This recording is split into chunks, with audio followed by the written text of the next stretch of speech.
Hello, everybody. Thank you for joining me. This is GGF, bringing you episode 1 of what's going to be a new Let's Play. So this is a game that we'll be playing. The original came out on the PS1 back in the 90s, I believe. And I played it pretty extensively. It was a very cool strategy, kind of grand tactical RPG, where you controlled a country and you were set against several other countries on a giant landmass, and you had to basically take over the continent. But it also had a story that would develop with cutscenes and kind of more typical JRPG sections. But then, the meat of the game was the strategy section and the grand tactical. It was very cool. You would recruit monsters. It was a high fantasy setting. And a couple years back, out of the blue, this version dropped, which is a new game in this series. And we're going to be playing this. So I have not played this game at all. I have just tinkered around with it a little bit, but we're going to be doing the tutorials today and kind of seeing what's what and getting ready for a playthrough. So this is Let's Play Brigandine, the Legend of Runersia. So I hope you'll join me on this journey. We'll learn this game together. We'll experience it together and see what's what. And then we'll get into a campaign, which should be a very fun. HappyNet, I think that says. So I hope you guys will stay tuned and join me. We're going to be doing like tutorials today, probably. Oh, I have the music turned down. My bad. Let me go ahead and fix that.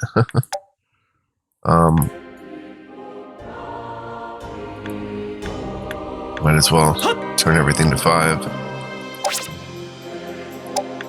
Okay, so let's take a look at the options. We've got language.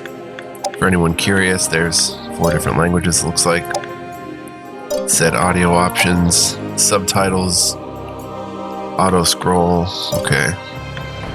We've got graphics. We can go full screen. Graphics preset high. Apply to graphics. Controls.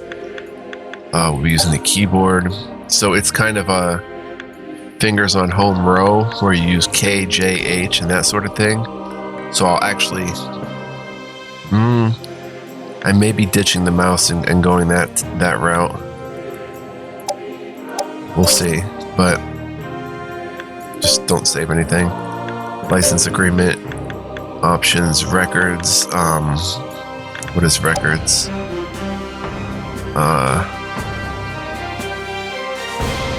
Okay, things we've unlocked, so I don't really know about this. We'll just get out of there. Look at that some other time after we've played a while. Tutorial, here we go. Training. Learn about the basics of gameplay like troop movement or invading enemy bases, basic battle rules and controls.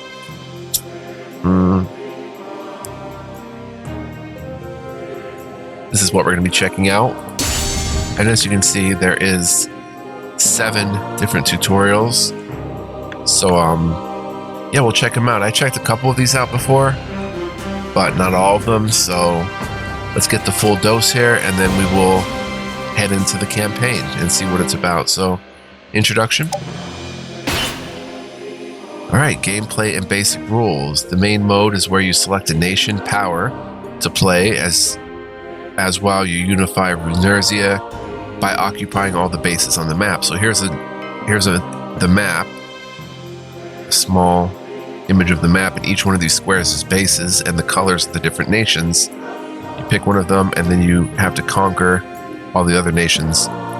Other nations are also trying to conquer Runersia as well. Be sure to monitor the map carefully as you guide your nation. If all your nation's bases are lost, then it's game over for you. Gameplay is divided into an organization phase where preparations are made and an attack phase where invasions occur. One season consists of one organization phase and one attack phase. The organization phase is where you prepare for battle by summoning monsters, organizing your troops, and positioning them at bases for invasions or defense. A horse icon at the top left of the map screen indicates that you are in the organization phase. During the attack phase, troops, units will battle to control bases. Other enemy nations will also fight with each other. During this phase, defeat an enemy nation in direct combat to occupy their base. If there are no knights in the target base, you occupy the base immediately. A sword icon at the top left of the map screen indicates you're in the attack phase. Alright, so that was that simple. Let's go to controls and movement. Are you sure you want to start? Yes.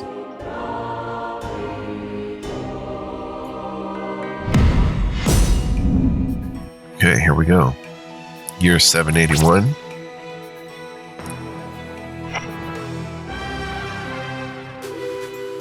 Welcome to the world of Brigandine. Brigandine, the Legend of Runersia. This tutorial will explain the controls while you play the game.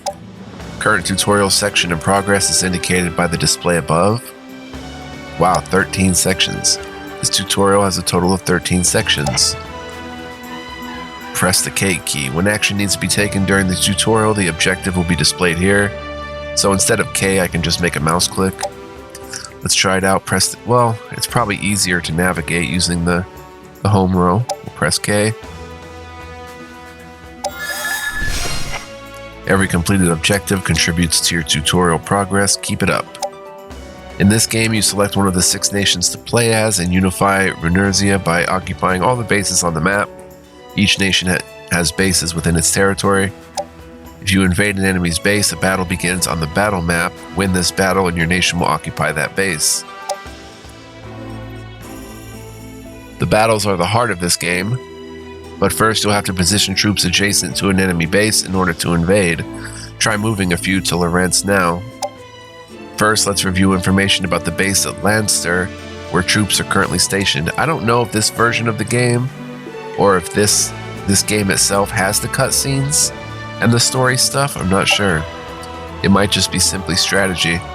When the cursor's on a base, that base's information is displayed on the bottom left of the screen. Pay close attention to the number of rune knights and monsters stationed here. So it looks like 2 rune knights, 5 monsters, probably a combat power of 7752. Okay. There are 2 rune knights, 5 monsters stationed here. You can also see the total combat power of the troop in this base. While the cursor is still on the base, press the K key to open the base menu. Alright, are we on it? Yeah. Now your objective is to move troops. So highlight move with the WASD, or select it with K. Move. When the move command is selected, a list of all the troops stationed at this base will be displayed. Review the combat power of the troops displayed and move powerful troops over to fortify the base.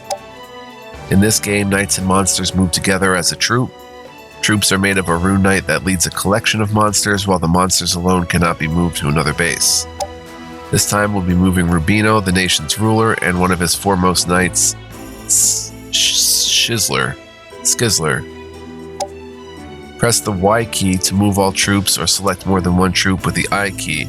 For now, use the I key to select Rubino and Skizler. Select you and you. Press the K key to confirm. Troops will be moved. The troops to be moved will be shown as above. We can select a list, or we can just move to Lorentz. Use WASD to move and press the K key. Right there. Cool. The order to send out troops is complete. Let's check to see if the order has been given correctly. Close the base menu with the J key, then move the cursor over to Lorentz again.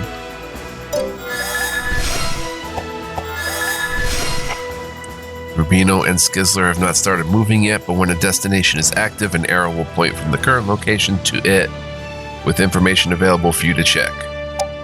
As long as there's a pathway of your bases leading to the destination, your troops will reach their destination base by the next phase, no matter how distant. Good work. Now that you've given move orders to your troops, it's time to look at the next phase. Okay. Press the B key to end the organization phase and proceed to the attack phase. Are you sure you want to set commands for organization phase and enter the attack phase? Yes. This is the attack phase. Any move orders given in the previous phase will be carried out now. Top left of the screen shows we're in attack phase 2. Let's see if Rubino and Skizzler's troops have arrived at Lorentz safely. The cursor is still on Lorentz since you ordered troops to move here in the previous phase. Notice Rubino and Skizzler's icons on the bottom right of the screen displayed with the base information for Lorentz. Press the K key to open the base menu. The base menu has different options during the attack phase. Select the attack command to invade enemy bases. Note, however, that troops recently moved from another base cannot be directed to attack an enemy base immediately. Oh. Select the attack command to see this rule in effect. Ah, they're grayed out. Like the move command, the attack command will show you which troops can be ordered to launch an attack. As Rubino and Skizzler's troops were moved recently, their troops are darkened, indicating they cannot be ordered to attack. Press the J key twice to return to the main map for now. Good work completing all the objectives in this tutorial. This tutorial focused on troop movement. The next tutorial will explain how to attack enemy bases. Alright, very cool. You want to start the next one, organize and invade tutorial? Yep.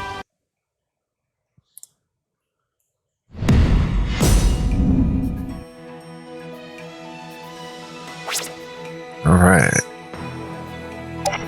Welcome to the world of Brigandine, the Legend of Runersia. This tutorial will explain the controls while you play the game. In this tutorial, you'll learn about troop organization and the steps necessary for an enemy base invasion. First, confirm that Rubino and Skizzler's troops are stationed at Lorentz. Next, check the base information for Warren, the target enemy base for your invasion. The key information to note here is the total combat power displayed above target base. Total combat power indicates the sum of the combat power of all enemy troops stationed at a base. Generally, the base with the bigger number will have the advantage. Currently, your total combat power is higher than the enemy's, but let's increase this number to ensure victory.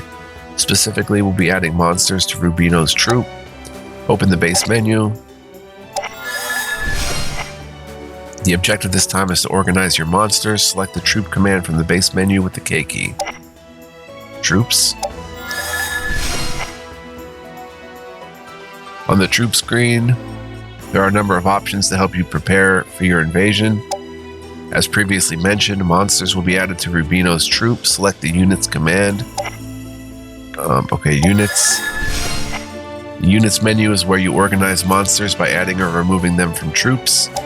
Take the unicorn from the standby menu and add it to the troop. But first, let's take a closer look at two important parts of troop organization: rune pow and magic cost.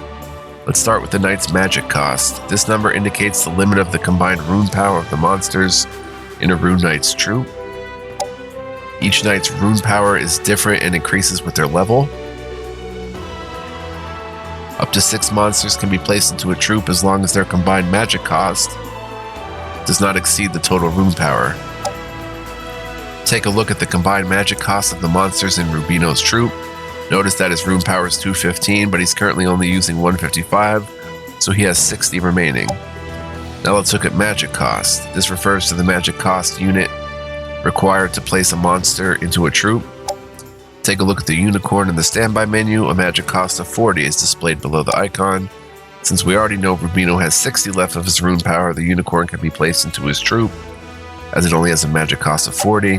Looks like everything is in order. Now let's go ahead and place the unicorn into the troop. Select an empty slot with the K key. The slot's now highlighted, which means the slot is now ready. Use WASD to select the unicorn. And you can learn all their stats and stuff. You can change classes. You can equip them. Every monster in the game and the knights all have equipment that you can give them that you'll be getting. I mean, it seems like a very deep game at the onset. Once unicorn has been selected, information will be displayed at the bottom of the screen. Most of the values here are stats like HP, MP, or attack. all of which affect the unit's combat power. To get a basic idea of the unicorn's strength, look at its combat power. It's 490. Press the K key to place the unicorn into the troop. Unicorn's now in the troop. You can also use the same steps in reverse to move the unicorn from the standby menu. With the unicorn in Rubino's troop, you can see that his troop combat power has gone up, while the rune power available for use left has gone down. Press the J key 3 times. We're at 8242 now. After adding monsters to troops, the next step is to invade an enemy base. Press the B key to end the organization phase. Attack phase. Let's give Rubino and Skizzler's troops orders to attack the enemy base of Horn. Remember that you can only attack an enemy base that is adjacent to one of your own bases. Put the map cursor over Lorenz and press the K key. Select attack. Same idea, window for the troops available for the invasion will appear. First, select Rubino's troop with the I key. And I key again. Press the K key to confirm. And select an enemy base to invade. The only base connected to Lawrence is Warren, so the target base has been auto-selected for you this time. 1 second, guys. Press the K key, select Warren.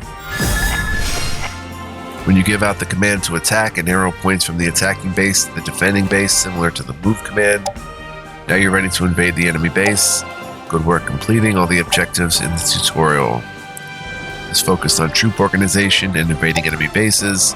The next will explain combat. Cool. Yep. Battle Basics tutorial next. Battle of Warren. So there is a whole deep combat system as well. Welcome to the world of Brigandine, the Legend of Runersia. This tutorial will explain the controls. Time to begin the best part of the game, troop combat. Win this battle to take possession of the base and move one step closer to conquering the continent. Generally speaking, you win a battle by driving away all enemy troops or defeating the ruler. Knights will retreat wounded if their HP is reduced to 0, but monsters with no HP are destroyed. When a knight retreats, all monsters in their troop retreat as well. When a ruler retreats, all other knights of that nation will also retreat and the battle ends. All battles are turn-based. A turn ends once all troops on both sides have finished their actions. Knights with the higher level will act first. The knight's face icons on the right mark the action sequence. Invaders have a sword icon, defenders have a shield.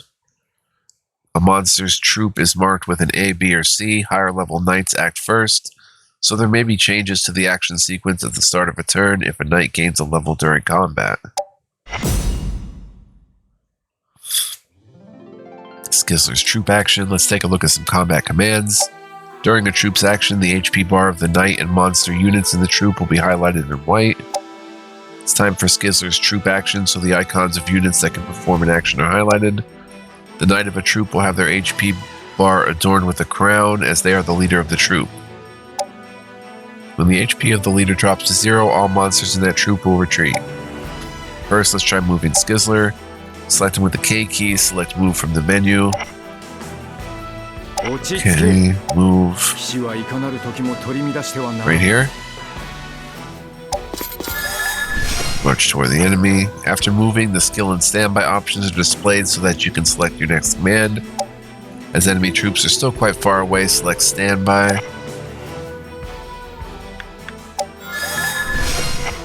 Next, move the monsters and Skizzler's troop to the spaces near him and put the monsters on standby as well. Okay.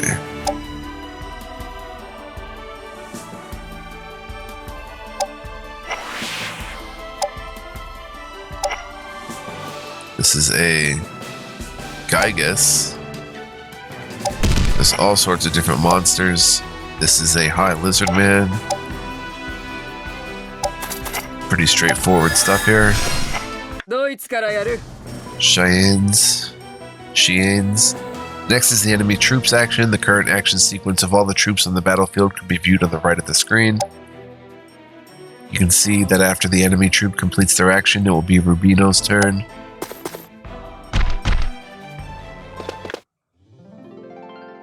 Now it's Rubino's troop action, but first here's an explanation about the role of rulers on the battlefield. Ruler refers to the leader of a nation. If a ruler's HP drops to 0, the nation will lose the battle, even if there are still other allies left on the battlefield. Therefore, the ruler must stay out of the enemy's attack range. The opponents this time aren't very strong, however, so you can move him towards the front line. March towards the enemy. Stand by. Repeat the process with all the monsters. After Rubino's troop action, all ally and enemy actions are complete. This marks the end of the first turn. This is a unicorn. This is a wyvern. Wow. This is a frost dragon. Cool. Turn 2. That's it for the basics of troop movement and controls during combat. Next, we'll explain command range and try moving our units based on this new knowledge. First, let's take a look at command range. Command range is the area in which a Rune Knight leader is able to use their mana to give orders to the monsters in their troop. Hover the cursor over a unit and some colored hexagons around the commanding knight show up. These colored hexagons show the command range. If a monster moves beyond this range, their strength is reduced. Note, monsters outside their knight's command range are indicated by an icon. Terrain effect. The effect that terrain has on a unit can be used to give yourself an advantage in combat. Each battle map hexagon has its own terrain type. A unit's preferred terrain will affect their mobility, accuracy, and evasion. Terrain effect is shown at the bottom of the screen. The left shows current terrain effect, and the right shows terrain effect after moving. Interesting. Alright, as it is time for Skizzler's troop action, move him closer to the enemy in order to attack. Move the monsters and Skizzler's troop to spaces within his command range. Skizzler's movement type is categorized as planes. This is the most common type of movement category among units.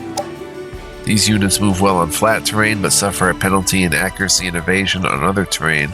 Always check the terrain when moving your units. Also, though these units can walk further distances, beware of moving units too far forward as they may become surrounded by enemies. Alright, let's move. Road to road. A Seamerg. Monsters with wings, such as the Seamerg, are categorized as sky. Because these units fly, they have no issues moving around on any terrain. However, that also means they have no preferred terrain. Keep in mind that they are weak against units that use bows, such as centaurs or hunters.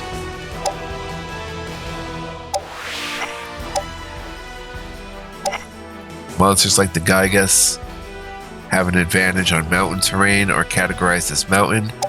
These units gain accuracy and evasion boosts on mountain terrain. However, these stats will decrease when fighting on forested or watery terrain. Right, so it's like a rock, paper, scissors type deal. High Lizardman, he's a swamp. Monsters like the High Lizardman that have an advantage on watery terrain are categorized as swamp. These units gain accuracy and evasion boost on watery terrain. However, these stats will decrease when fighting on rocky or forested terrain. There are units with other terrain types as well. Be sure to check during battle.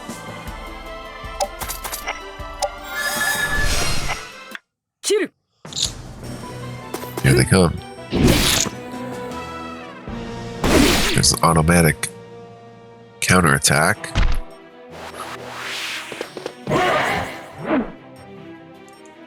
Even on a miss. XP gain.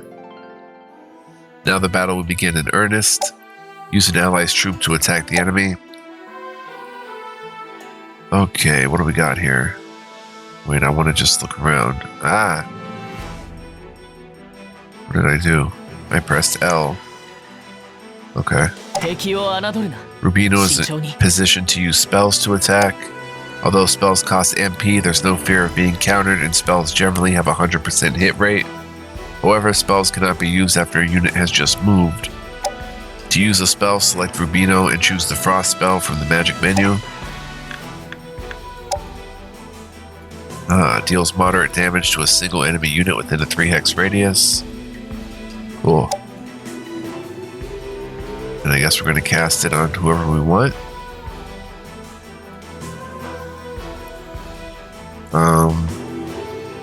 Let's work on the ruler. Boom. Gain 104 XP. The unicorn is in position to use a healing spell. Healing spells consume MP to recover HP or heal status conditions. Like attack spells, they cannot be used after a unit has moved. To use a spell, select unicorn and choose the heal spell. Restores a major amount of HP to one ally unit within a 3-hex radius. Cast it on the dragon, right? It's our only injured unit.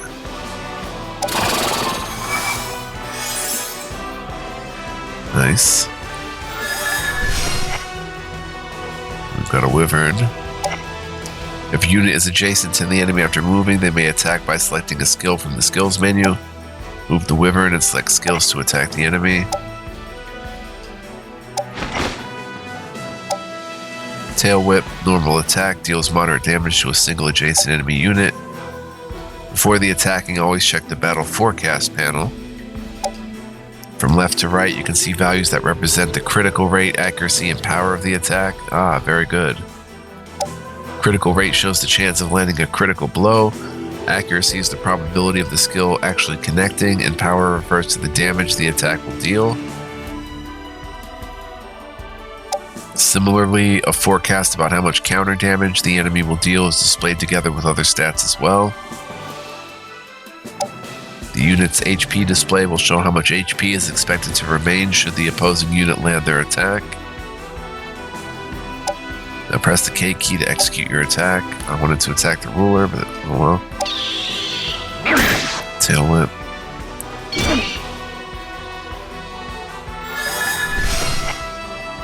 Good work completing all the objectives in this tutorial. This tutorial focused on the basics of combat. The next will explain combat strategies that were not covered in this tutorial. Cool. Do you want to start the next one? Yeah. Pretty neat though. We're going to have a lot of fun with combat and stuff. Battle of Warren. Combat strategies.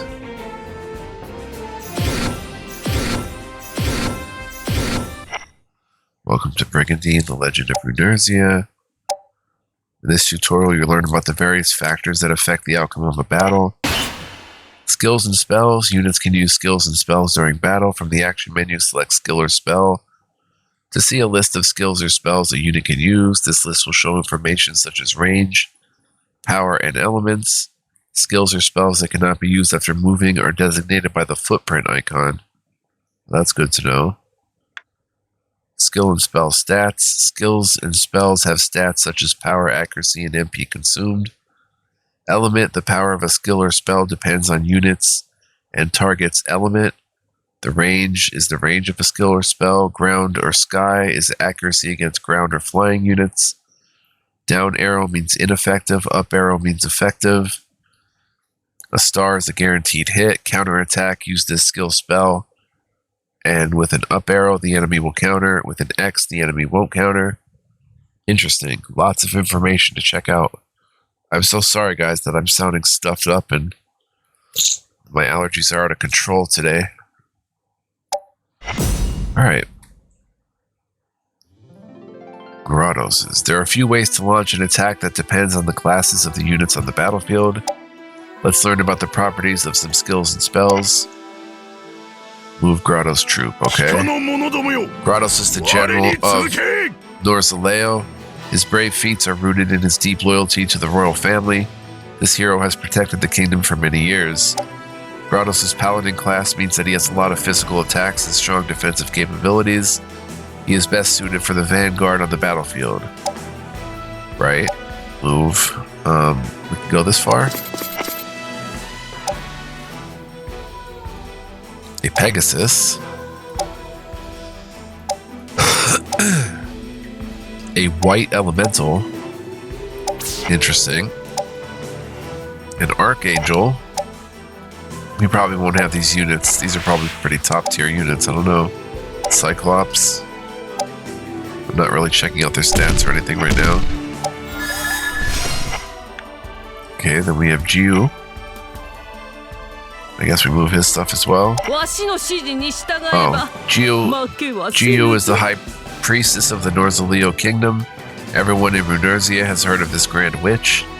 Her class is Saint, which focuses on ranged healing and magic attacks, making her better suited for the rearguard position.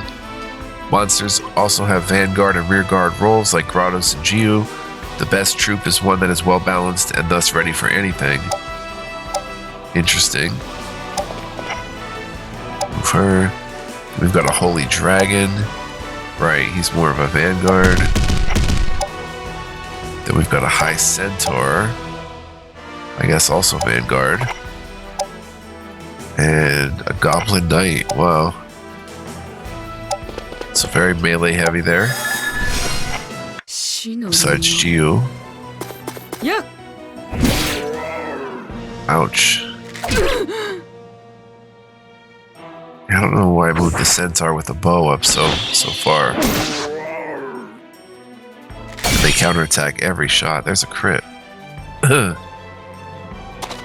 Wow. I guess because he can take damage, there's another crit.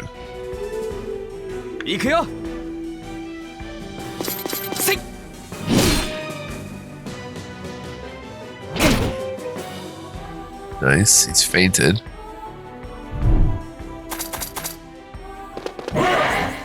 Drain touch, missed.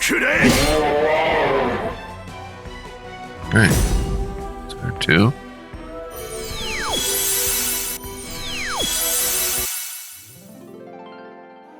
Now the battle will begin in earnest. As units move around and gather in one place, effects like Zone of Control and Enclosure may trigger. Let's see what those effects do.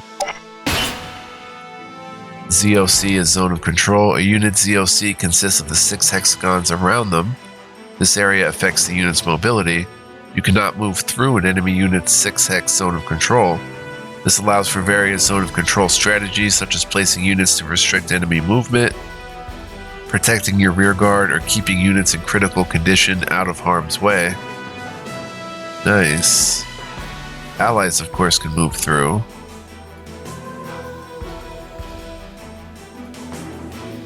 Okay, I think, right? Enclosure, this effect is activated when you overlap all 6 hexagons of an enemy unit Zone of Control with an ally Zone of Control.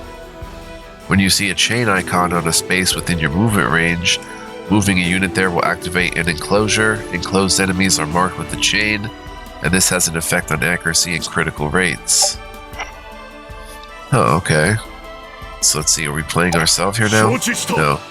Skills in magic can target single units or all units within a given range and have different effects such as dealing damage, healing, or boosting stats. Grottos knows Iron Aura, a skill that boosts his defense. Activate it now in preparation for the upcoming battle.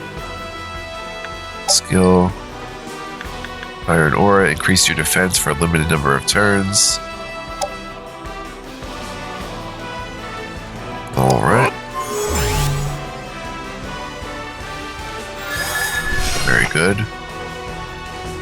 We've got the Pegasus. For example, the Pegasus Halo spell guarantees that an ally's next attack will hit and increases the experience gained that action. This can be great for units with low accuracy, such as the Cyclops. However, the Pegasus doesn't fare well in direct combat, so places it safely out of reach in General Grottos' rearguard. Create Cast Halo on an ally. Guarantees the next skill or spell of one ally unit within a 4-hex radius will hit. Target will also gain 1.5 times the experience. Cast it on the Cyclops.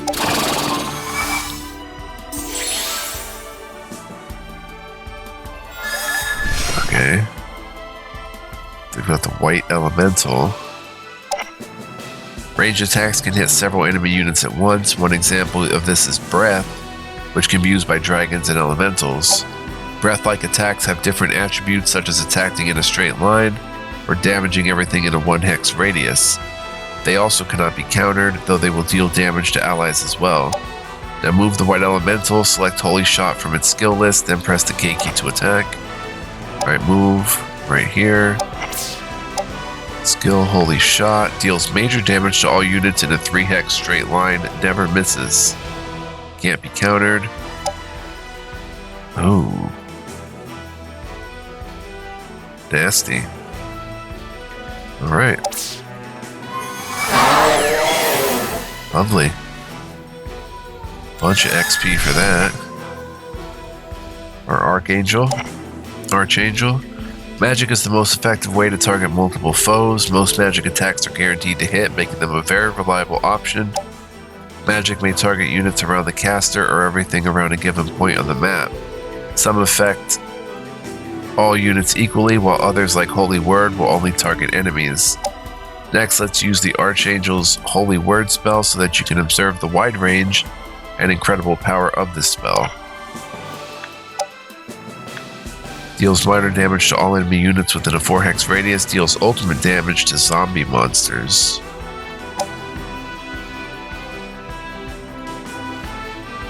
Okay, are we focused on this is the zombie then, the Revenant? Right. Word. Wow. Attacks a bunch. Nasty. So we got the Cyclops. Status conditions can play a large part in turning the tide of battle. Certain skills, magic, or even regular attacks have a chance of inflicting a status condition.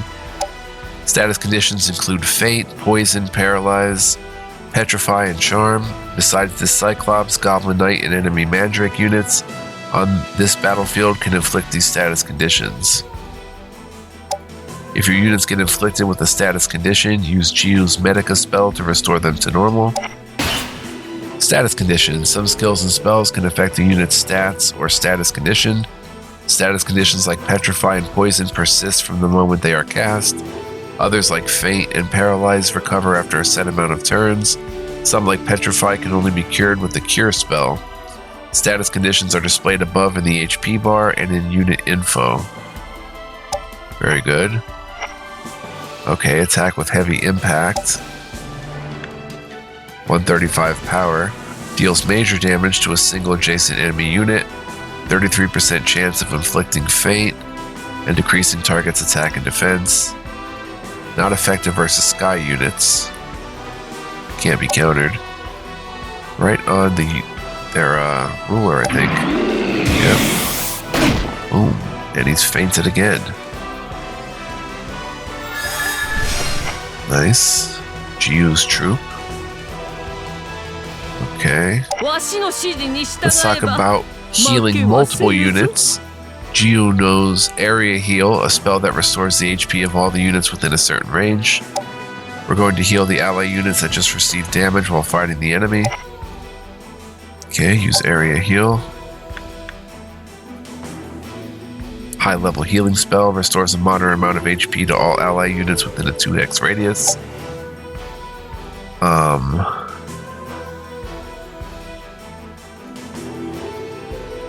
I guess that would be them. Yeah. The Centaur. Alright, not bad. We've got a Holy Dragon. Let's try the Holy Dragon's ranged attack. Keep in mind, however, that this Dragon's Breath skill and spells can't be used right after a unit has moved. Now use the WASD to choose an area without allies, then attack with the K key. Attack with Holy Breath.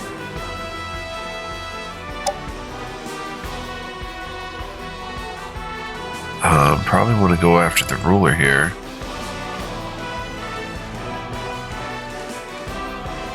Ooh.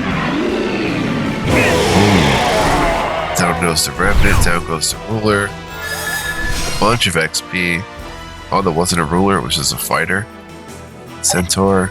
Ranged attacks can strike enemies from a distance. Hunter classes and Centaur monsters are skilled in these techniques. Ranged attacks are hard to counter, which makes them a great guarantee of some easy damage. However, depending on the unit you target, they may counter with a ranged attack of their own. The High Centaur and Goblin Knight in your troop can use ranged attacks. Try distancing yourself from the enemy, then attack with the High Centaur. Alright, so let's move back here. Skill, Killer Shot. Moderate damage to a single enemy. I'd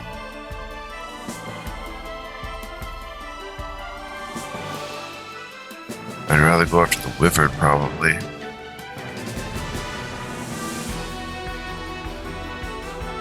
Yeah, it does more damage.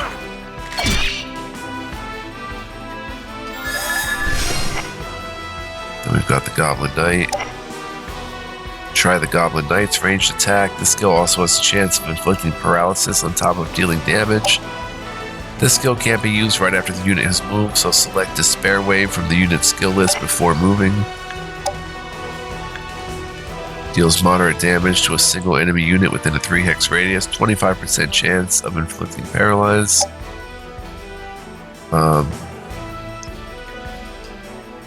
Take him down to 15. Let's try to paralyze this Temple Knight. Oh, that was not too good. I didn't check the stats on it. Oh, she is the leader. Not that fighter. Ooh, nice critical.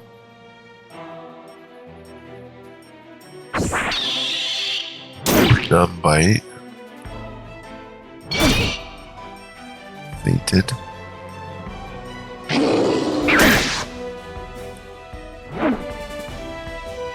First miss.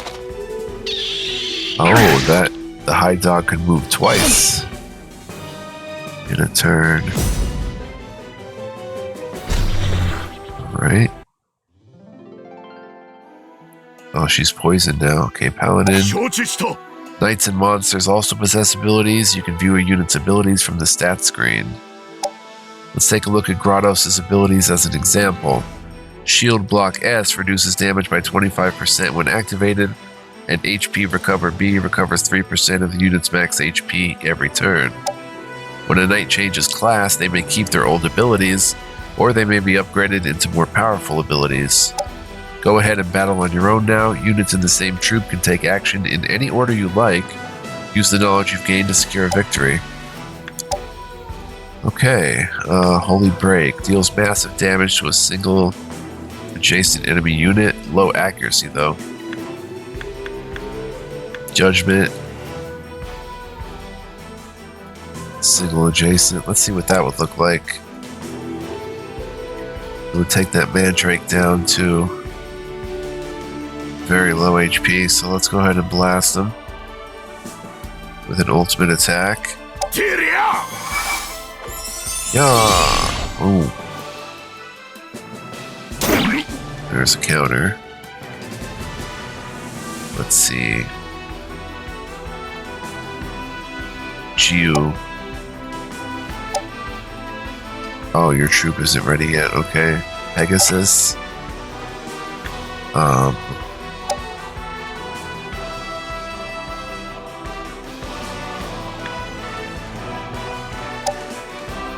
Heal our Goblin Knight.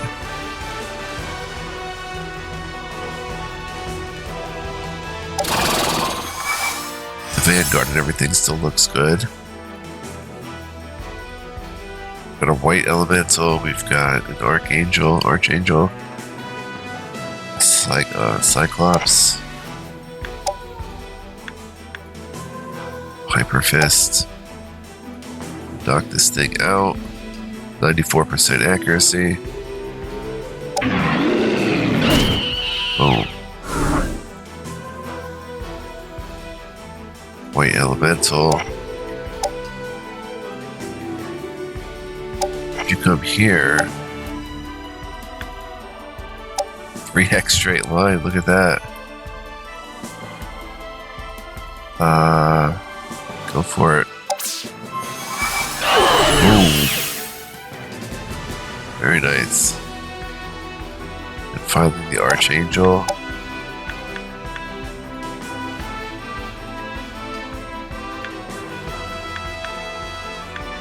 Yeah, nothing really suitable. over here to get a better look at things. Additional information regarding controls during battle. Use the Y-I key to switch between available units. You can also use WASD to select a hex space. More camera controls are available now. Press mouse wheel to adjust camera angle and distance. Press L key to switch to a top-down view of the field. If you're having trouble distinguishing between enemies and allies, pressing the T key will make ally units stand out. Take advantage of these controls to dominate the battlefield. There's T. How does that make allies stand out, really? That's kind of tricky. Oh, I see. It makes them all blue. It's a toggle. And the mouse wheel. No, I don't want to end this tutorial. Mouse, you can zoom out. Alright. So let's see what we've got here. We'll start with the Centaur. Killer shot. On you. Oh, defense skill. Jiu.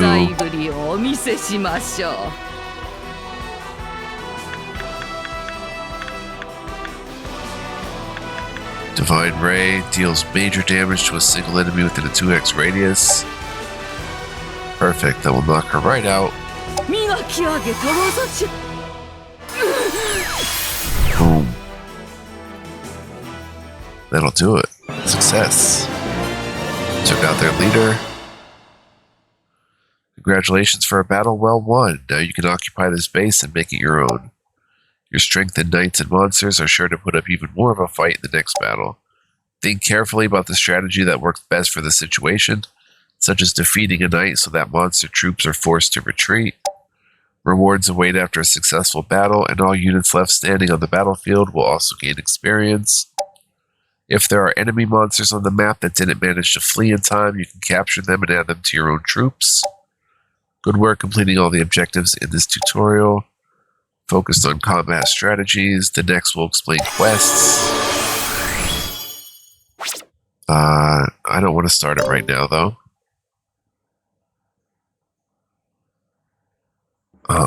Okay, so there's only two left. I want to see how long we've been playing. 47 minutes. So I'm going to wrap it up here, guys. I hope you enjoyed this starter episode. This is just a taste of what's to come. We're going to jump into this. We'll do those last two tutorials really quickly next time. And yeah, I hope you enjoyed. If you did enjoy, please consider dropping a like, hitting the thumbs up. Leave me a comment, let me know what you think. Subscribe and hit the notification bell if you're new here. But only do those things if you really want to. I don't want to pressure you guys or anything. It's all good. Whatever you choose to do. But I do hope to see you guys next time. Come on back. We'll have more fun with Brigandine. We're just getting started. Until I see you guys again, be well, live well, stay well, and much love, peace, and joy to all of you. And yeah, stay tuned. More to come.